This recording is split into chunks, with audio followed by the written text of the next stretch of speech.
I am relaxed, chilled. I'd have to say loyal. She has a real fighting spirit. I'd say competitive as hell. If I do have to be, I will be passionate about things. Come on! I'm CoCo Vandeweghe, and this is my story.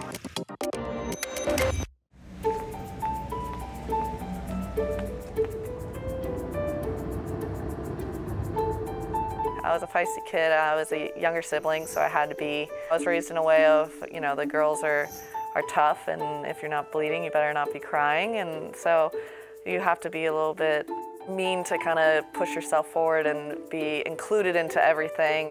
She has an older brother, and she has a younger brother and sister. And she is a very strong mentor to her two younger siblings. One of the things I think a lot of people don't realize is how important family is to CoCo. She's also very devoted in what the family name means.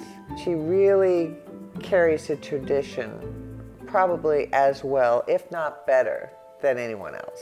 We're super close. My family revolves, even my outside family of cousins and second cousins and whatever, we revolve around being a close-knit Vandeweghe family.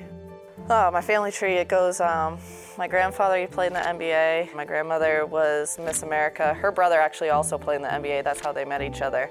My uncle Kiki, he played in the NBA for many years. And then my mom, two-time Olympian.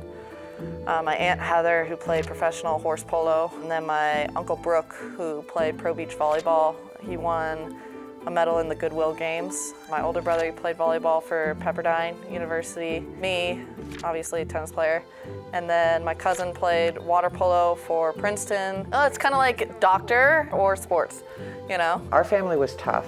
No one was given the easy road. The non-competitive nature was not tolerated. That's how we were brought up in my family, and that's how I brought my children up.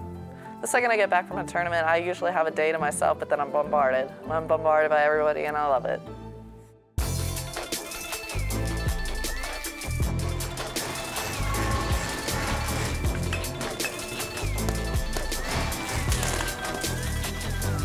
My first sport would be soccer. I played soccer as a kid. I wrestled. I was Long Island state champion in wrestling. Bo wrestled, and I wanted to wrestle. Exactly. Growing up, we were just always doing the same thing all the time. If I were to play basketball, if I were to wrestle, tennis, whatever, she wanted to do what I was doing. And so she was like almost my twin at the same time. She would do every sport I did and went to practice together, and we also competed together. It was a great time. I knew what my father told me, that she was going to be a phenomenal athlete.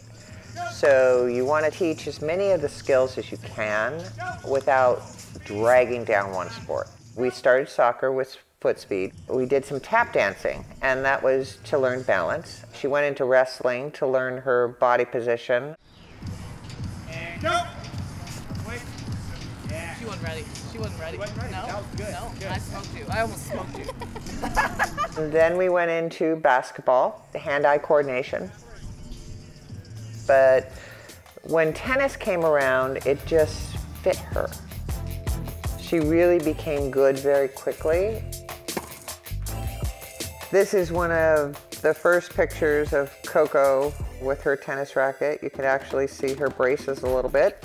She was about 11 when she first started playing.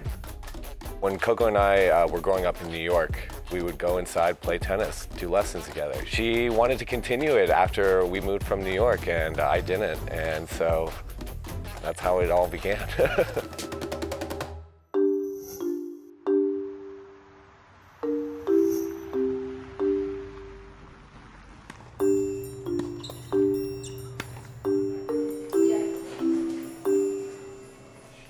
This is the club I grew up training at.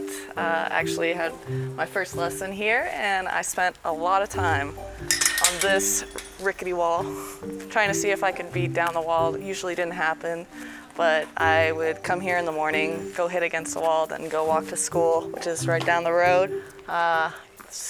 Wanted to kill myself against that wall sometimes. It was so boring. But this is where I started in all its glory. The toughest opponent you will ever face is a wall. But my rule of thumb was if I was able to hit the crack, that was my point. You can imagine me at 7:30 in the morning getting in a 30-minute hit right here before school started at 8:10. Things you remember.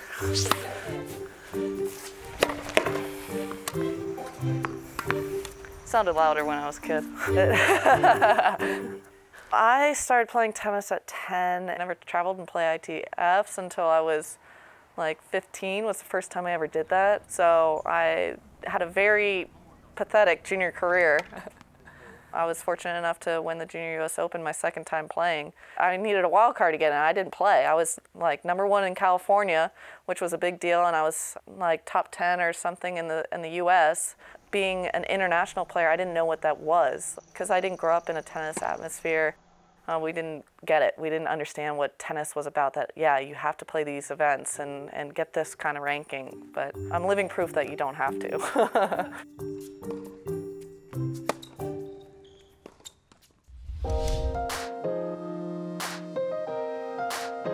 The US Open was amazing. One of the most fun times I've had on the court is with Ash. We are good friends, and I kind of forced her into being friends with me, and she forced me to be a doubles player with her. I don't remember how we got to that match point because I hurt my ankle at Wimbledon. I texted Ash. I was like, Ash, I'm not playing US Open. Go find somebody else to go play. They told me my first Grand Slam would be the French Open. I was like, no way I'm doing that. Let's get training and I'll get going. Did we get through the first one? I'm feeling better. I'm timing the ball better. Finals come, and I think it was 3-1 I was serving. I was nervous, tight. I didn't even feel like that was playing in the Fed Cup final, which meant, you know, it means a lot to me to play for my country. Ash rips this forehand. I actually thought it was a backhand. It happened so fast. No way she got around it, and we basically, you know, won our first Grand Slam together.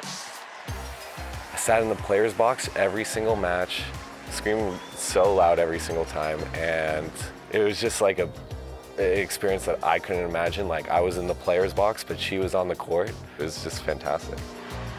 I couldn't believe from where I started with, I'm not playing the US Open, I'm taking a protected ranking, I'm injured, I'm not 100% to holding a Grand Slam trophy at the end of the 2 weeks was mind-blowing.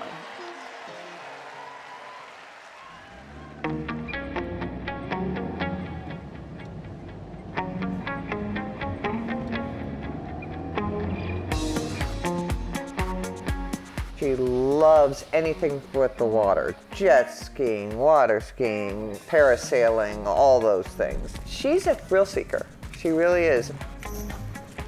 I love it. I love the serenity of it. It's fun. There's lots of good restaurants right around here that you can go to. I don't go for runs on the beach because beach is like my time. I'll go in the water a bunch. Just around the bend is this surfer spot. It's called Swami's, which all the surfers go, and it's really cool. Can't do fun things when it comes to tennis. I only do like makeshift fun things every once in a while that kind of risk my life, but not like on a constant basis. I had to stop skiing too because of tennis.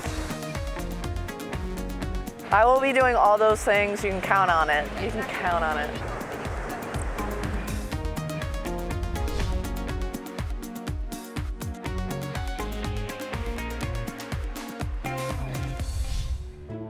I'm very proud of what I've achieved. I've reached goals that I've wanted to reach. I've made top 10 in the world. I've won a Grand Slam now. I've won the Fed Cup title. I have made certain milestones in Grand Slams. You know, I want more. She's a combination of my father, who I adored and idolized all through my life. My mother, because of her looks. She's gorgeous. She handles herself so well. And hopefully there's a little bit of me in there. It makes me very proud that we all did the same thing, but she took it way beyond of what I could, and she made it into a career, which is so impressive, and like, I'm just proud of her as a brother. Certainly proud of what I've achieved, and more importantly, the hard work that I've put in to achieve it that, you know, people don't see. They get to see the reward with me, which is really fun.